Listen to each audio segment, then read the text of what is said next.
بيبدأ فيلمنا بمايكل وبنشوفه هو قاعد في الاستوديو بتاعه بيرسم لوحة، بس فجأة النور بيقطع وبيكون في عاصفة شديدة بره، وبيشوفوا كلهم العاصفة واللي خلاهم يقرروا يستخبوا في القبو لحد ما العاصفة تخلص. وفي نفس الوقت في شجرة بتخبط في الشباك اللي بيكون في البيت وبتكسر اللوحة اللي كان بيرسمها. وبنروح بعدها لتاني يوم وبنشوف مايكل ومراته هما مستنيين بره البيت، وبيلاقوا شجر واقع بره البيت كأنه اتقطف من مكانه. وبيوصل ابنه كريس اللي بنعرف ان عنده 8 سنين اللي نادى عليه عشان يوريه حاجة وطلب منه يجي معاه، وبيوريه ان العاصفة دمرت البيت اللي كان عند البحيرة. وفي طريقهم هما رايحين للسوبر ماركت مع ابنه كريس بيطلب منهم براد ان هو يجي معاهم عشان عربيته اتدمرت من العاصفه، وبنعرف ان براد ده يبقى جارهم. بس وهم في طريقهم بيلاقوا مدرعات وعربيات جيش بعدد مش طبيعي واللي كانوا رايحين ناحيه الجبل. ولما بيوصلوا السوبر ماركت بيدخل كريس وبراد للسوبر ماركت في الوقت اللي بيروح مايكل فيه عشان يتصل بمراته ويطمن عليها، بس التليفون ما كانش شغال. وبيروح بعدها للسوبر ماركت اللي لقاه زحمه، وبنعرف ان غالبيه البيوت اللي في القريه اتدمرت من العاصفه، وده خلاهم يشتروا حاجات من السوبر ماركت عشان يبقى عندهم خزين يكفيهم في حاله لو العاصفه استمرت. بس وهم واقفين ومستنيين دورهم بنشوف ضباط جيش بيوصلوا المكان، والبنت اللي كانت شغاله هناك اللي بيكون اسمها ساندي ابتسمت لما شافت واحد منهم، وبنعرف ان اسمه تروي. وبنشوف مدرسه في المدرسه اللي في القريه اللي سالت ديفيد عن العاصفه وعن الاضرار اللي عملتها في بيته، وكريس بدا يشرح لها عن اثار العاصفه والاضرار اللي اتسببت فيها. بس بيوصل ضابط جيش في نفس اللحظه اللي قال لتروي والباقيين ان في حاله طوارئ شديده وان المدينه قريب هتتحول لمنطقه حرب، وبيرجع يطلب منهم ان هم يفضلوا مستنيين التعليمات اللي هتجيلهم بعدها. وفي نفس الوقت بتشوف عربيات شرطه ومطافي بتعدي، وده خلى الكل يخاف من اللي بيحصل. بس بعدها بيلاقوا راجل بيجري ناحيه السوبر ماركت اللي كان اسمه دين، وكان بيجري بهلع وخوف من الناحيه التانيه من الطريق اللي كان متغطي بدم. وبيدخل يقول لهم ان في وحوش في الضباب بتقتل اي حاجه تقرب لها، وانه شاف جيرانه وهم بيتقطعوا الاجزاء. وبنعرف ان المدينه كلها متغطيه بالضباب ومفيش اي حاجه ظاهره بخلاف الضباب اللي كان مخليهم مش شايفين اي حاجه تانيه، وان الاشخاص اللي في السوبر ماركت هم اخر الناس عايشين. وافتكروا وقتها انه انفجار مفاعل نووي او في حرب، بس بتقطع واحده اسمها باتريشا لو اللي قالت له ان دي نهايه العالم وان هي مرسله وبتقدر تتنبأ بكل اللي بيحصل، وان ميعادهم ووقتهم قرب ومفيش حاجه يقدروا يعملوها عشان يوقفوا ده. بس في واحده بتقول ان هي عايزه تروح لبيتها عشان ولادها لان هي كانت سايباهم لوحدهم. اللي رجعت طلبت من كل الموجودين في المكان ان هم يساعدوها عشان توصل البيت لان ما كانش معاها عربيه، بس محدش وافق على ده او انه يساعدها. وبتخرج بعدها الست لوحدها بره السوبر ماركت اللي بتختفي في الضباب كانه بلعها. وكريس كان خايف من كل اللي بيحصل ده وبدا يعيط،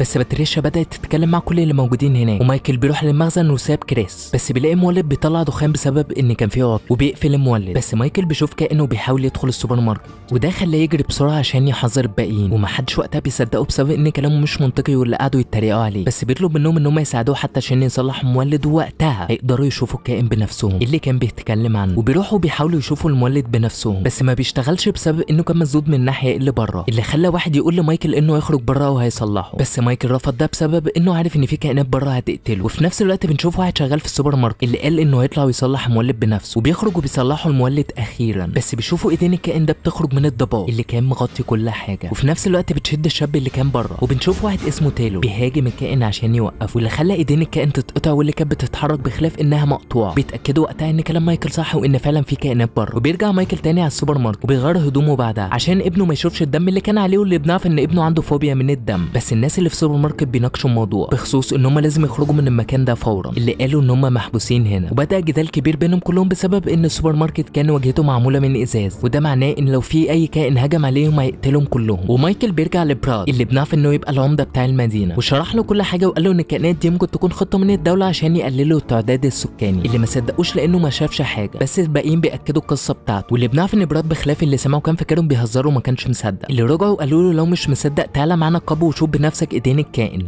اللي كانت لسه موجوده هناك. بس براد مش بيوافق على ده، اللي حس ان هم بيتريقوا عليه وقتها وان هم متفقين عليه، وده بسبب ان كان في مشكله بينه وبين براد قبل كده، واللي خلاه يفتكر انه بيعمل كده عشان يرد له اللي حصل. بس براد ومايكل بيتخانقوا وقتها، اللي خلى مايكل يقول للكل على ان في قطعه من الوحش موجوده في القبو، ولو حد مش مقتنع يقدر يجي ويشوف بنفسه. بس بخلاف كلام واحد من العمال بيتريق على كلامه وبيضحك عشان ديفيد يقول له روح بنفسك وتاكد ان في ايد وحش في القبو تحت. اللي راحوا بعدها للقبو عشان يشوفوا ايدين الوحش، بس واحد منهم بيحاول يلمسه بعصايه والايدين بتتحرك كانها لسه متوصله بجسمه. وبيشوفوا سائل بيخرج من الايدين بتاعه الوحش وهي بتدبل، اللي خلى العامل يرجع للسوبر ماركت عشان يقولهم عن كل اللي بيحصل، اللي خلاهم يحطوا حاجات قدام الازاز بتاع السوبر ماركت عشان يغطوا الازاز من الوحوش لانهم صدقوا القصه. بس باتريشا بدات تعيط وتدعي، واللي بنعرف ان هي تبقى مريضه نفسيه، والمدينه كلها عارفه ان هي مريضه نفسيه. بس واحده بتدخل عليها الحمام اللي شافتها بتعيط، وبخلاف كل ده فهي ثابت عليها اللي كانت بتحاول تواسيها. بس رد فعل باتريشا كان عنيف وسابتها ومشيت. بترجع لهم تاني عشان تبدا تقول خطاب جديد، اللي قالت لهم ان دي نهايه العالم وهنموت كلنا ومحدش هيعيش، وان كل واحد لازم يكفر عن ذنوبه قبل ما الوحوش تيجي وتقبض روح. ورجعت قالت لهم ان كلكم في حكم الميتين ووقتكم معدود. بس واحده اسمها ميري بتيجي وبتضربها بالقلم على وشها، اللي اللي قالت لها اسكتي ومش ناقصين عبط. وفي نفس الوقت مايكل بيقول لابنه ان كل حاجه هتبقى كويس، مش هيسيب حاجه وحشه تحصل له. وفي نفس الوقت بيسال له في حد منهم معاه سلاح، عشان واحد منهم يقول لهم ان هو معاه سلاح، بس السلاح في العربيه واللي اكيد بتكون بره. وبنعرف ان ميري معاها سلاح اللي كانت شايلاه معاها، اللي اديته لتايلور لانها عارفه ان هو هيستعملها احسن منها. بس في نفس الوقت راد وكام واحد تاني بيحاولوا يخرجوا بره السوبر ماركت اللي ما كانوش مصدقين مايكل او اي كلمه من اللي قالها. بس مايكل بيطلب منهم ان هو يربط حبل على جسمه قبل ما يخرج من السوبر ماركت، اللي قال له عشان لو حصل اي حاجه نقدر نسحبك تاني. بس براد بيرفض يعمل ده، عشان يجي واحد قال لهم انه هيعمل ده وهيربط حبل على جسمه وهيخرج بره عشان يجيب السلاح من عربيته. واللي بنعرف ان ده اللي قال قبل كده ان معاه سلاح في عربيته. وكلهم بيخرجوا بره وديفيد كان سايب الحبل في الوقت اللي ماشيين فيه، وبيختفوا بعدها في الضباب اللي كان مغطي كل حاجه بره. بس فجاه بيسمعوا صوت صراخهم بره، والحبل كان بيتشد لبره بطريقه غريبه. وفي نفس الوقت مايكل كان بيحاول يمسك الحبل اللي ما كانش قادر يمسكه، بس الحبل بيفلت مره واحده. وفي نفس الوقت بيبداوا يسحبوا الحبل، اللي لقوا دم على الحبل وهم بيسحبوه مع رجل الراجل اللي كان مربوط بالحبل وخرج بره. وبعدها بحبه بيقعدوا مع بعض بالليل، اللي كانوا بيحضروا الليل اللي هيحصل لان هم صدقوا القصه خلاص. ومايكل بيقسمهم لمجموعات عشان يراقبوا المكان. بس فجاه بيشوفوا حشره بتخبط في الازاز، اللي كله اتصدم بسبب حجمها ومنظرها اللي كان غريب. بس فجاه الحشرات دي عددهم بيبدا يزيد، وبيشوفوا الحشرات دي وهي بتتجمع على الازاز. بس فجاه بيشوفوا كائن غريب واللي كان بيهاجم الكائنات اللي بتكون على شكل حشرات، وبيخبط في الازاز وهو بيهاجمه، وبياخد واحده من الحشرات وبيطير بعيد. اللي الازاز بدا يتكسر واللي بيكون خط الدفاع الاخير بتاعهم عشان الحشرات تبدا تدخل المكان ومعاهم اللي كان بره. وفي حشره منهم بتعض ساندي اللي خلتها تسمم، والسم بينتشر في جسمها. والكائن اللي كان معاهم بيبدا يهاجم الاشخاص اللي بيكونوا جوه عشان كان عايز يفترسهم وياكلهم. بس مايكل بيولع نار في مساحه الارض اللي حط عليها بنزين وولعها بولاعه وبدا يهاجم الكائنات دي، واللي بنعرف ان هم ضعاف قصاد النار. وتايلور بدا يضرب نار على الكائنات اللي اقتحمت المكان. بس في نفس الوقت بنشوف حشره وهي بتروح وبتلزق في باتريشا اللي ما عملتلاش حاجه عشان بعدها تطير وتمشي وتسيبها. وكائن منهم بيمشي ناحيه كريس، بس تايلور بيجي من الناحيه الثانيه وبينشن على الكائن اللي كان بيطير في المكان عشان يضربه بالنار. وفي نفس الوقت مايكل بيجي وبياخد كريس بعيد عن كل اللي بيحصل ده في الوقت اللي كان تايلور بيضرب نار على الكائن ده. بس فجاه الهجوم بيقف وبيمشوا من المكان، اللي خلاهم يحسوا ان اتكتب لهم حياه جديده عشان مايكل يروح وينام هو وعيلته بعدها. بس بيصحى على صوت باتريشا تاني، واللي بنعرف ان هي كانت بتتكلم تاني وبتقول خطاب تاني، اللي خلى مايكل يصحى ويطلع بره عشان يشوف فيه ايه. ومايكل كان بيتفق مع تايلور والباقيين ان هم يخرجوا من المكان ده، واللي رجع لهم ان هم لازم يروحوا اي صيدليه عشان يجيبوا منها علاج عشان يعالجوا الناس اللي اتصابت في الغاره بتاعه الوحوش. بس ميري بتيجي بتقول لهم ان مامتها اتقتلت في الغاره دي، اللي قالت لهم ان هي اتسممت من الوحوش دي وماتت وهي جنبها، اللي افتكرتها نايمه مش اكتر، عشان مايكل يشيل جسمها ويحطها في المخزن بتاع السوبر ماركت. بس مايكل بيقول لميري ان هم عايزين يخرجوا بره عشان يروحوا الصيدليه، اللي ميري اعترضت على ده وقالت لهم ان هم ما يطلعوش بره بسبب ان الكل خرج مات، واللي رجع منهم رجله هي اللي رجعت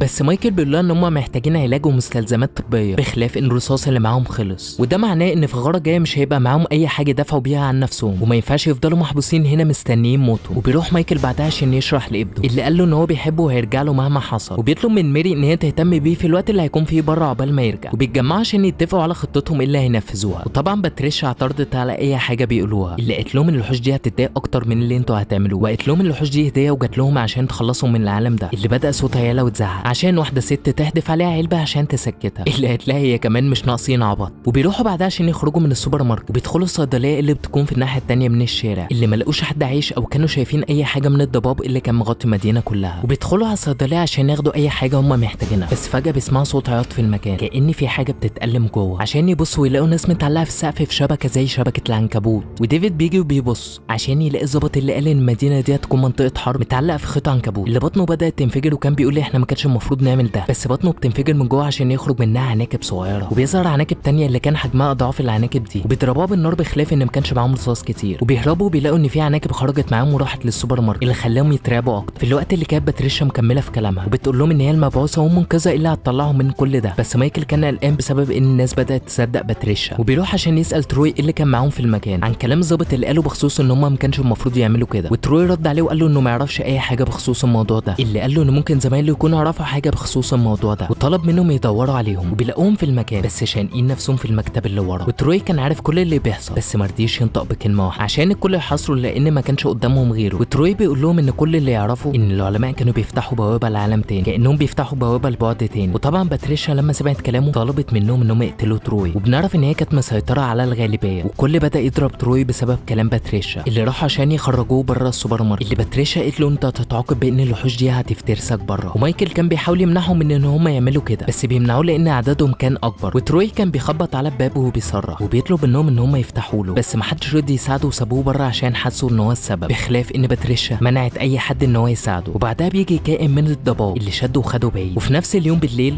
الكل بيبقى نايم، وتاني يوم ماري بتصحي مايكل بهدوء اللي قالت له النهار قرب يطلع ودي فرصتنا عشان نخرج من هنا قبل ما حد يشوفنا. وبداوا يتسحبوا من غير ما اي حد يسمعهم عشان يخرجوا من المكان، وبيوصلوا الباب بتاع السوبر ماركت. بس كالعاده باتريشا بتظهر في طريقهم وبتقول لهم عايزين تهربوا عشان مايكل يقول لها ان هم هيمشوا بره المكان، بس باتريشا بترد وبتقول لهم ان هم مش هيخرجوا من هنا مهما حصل. وطبعا الباقيين بيمشوا ورا كلامها، وباتريشا بتقول لهم ان الاشخاص اللي مش بيؤمنوا بيها او بيمشوا على القواعد بتاعتها يستاهلوا يموتوا، لان بسبب ان هم مش بيثقوا فيها او بيؤمنوا بيها الوحوش هاجمتهم. ورجعت قالت لهم الحل دلوقتي ان يبقى في تضحيه بشريه عشان تتطهروا من الذنب ده، وامرت الكل ان هم ياخدوا كريس عشان يضحوا بيه، والكل بيروح وبيحاول ياخد كريس، بس مايكل وماري كانوا بيحموه. وفجاه تايلور بيرفع مسدسه ناحيه باتريشا وضربها بالنار، ولما شافوا ده السكوت عم المكان وكله هدي. بيخرجوا كلهم بره المكان وبيجروا على العربيه بتاعت مايكل، ومايكل كان شايل كريس وبيجري على بره، وبسبب ان الضباب كان شديد الكل ما قدرش يوصل للعربيه عشان الوحوش تقتل اي حد ضل طريقه. وبنعرف ان مايكل وماري هم اللي وصلوا للعربيه مع راجل وست كبار في السن اللي كانوا معاهم جوه. بس مايكل بيروح للبيت بتاعه عشان ياخد مراته معاه عشان يلاقيها متعلقه جوه خيط عنكبوت وميته، وما كانوش عارفين ساعتها يقدروا يروحوا فين او يتحركوا ازاي. بس في الوقت اللي كانوا بيمشوا فيه بشكل عشوائي بالعربيه كانوا شايفين المدينه كلها متدمره وما فيهاش حاجه واحده سليمه او حد عايش. وبعدها بحبه بيلاقوا ان البنزين بتاع العربيه خلص والعربيه طبعا بتقف، ودلوقتي قعدوا كلهم متنحين وبيبصوا لبعض، بخلاف ان كل اللي كان معاهم هو 4 طلقات بس. ومايكل بيبص عليهم وكلهم فهموا قرار مايكل ووافقوا عليه، اللي قتلهم واحد واحد جوه العربيه من ضمنهم كريس اللي كان اول واحد. ومايكل قعد يصرخ ويتوجع كانه كان بينادي على الوحوش عشان تيجي تاخد روحه هو كمان. بس فجاه الضباب بدا يختفي وبيلاقي عربيات ومدرعات الجيش بتيجي ناحيتهم اللي كانوا بيحاربوا الوحوش وبيسيطروا على الوضع. وبنفهم وقتها ليه قال له ان دي هتكون منطقه حرب، لان الجيش كان هيحارب الوحوش وقتها. اللي وقع على الارض وقعد يعيط بطريقه هستيريه، لانه لو كان استنى